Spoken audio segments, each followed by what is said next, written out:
Hi everyone, this is Edo from Framer and I want to show you that you can now translate all the page paths in your site and why that is important. Page paths are those little trails in the URL that tell you which page you are viewing. Translating them creates a smoother experience for people that are browsing in their own language, and it also greatly helps search engines in finding your localized content. Let me show you how to do it in Framer. In the localization view, click Settings, which now groups all localization preferences, and enable Translate Page Paths. If you were already translating blog slugs, you'll find this enabled by default. And there is also an additional setting to include paths when translating with AI.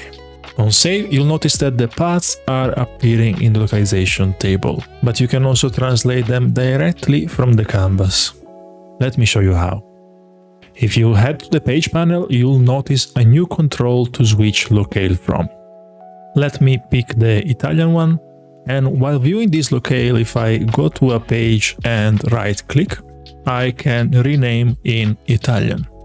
So I'm going to fill in Lavora con noi, then I'm going to switch to the Dutch locale and update that as well, and I'm going to switch to the Spanish one and do empleos. Let me quickly switch to the English default, and if I head to the publish button to update my site and visit the link, I can now switch locale from English to Italian, and you'll see that the URL updates with the translated path. And the same applies for the Dutch locale and the Spanish one. There it is.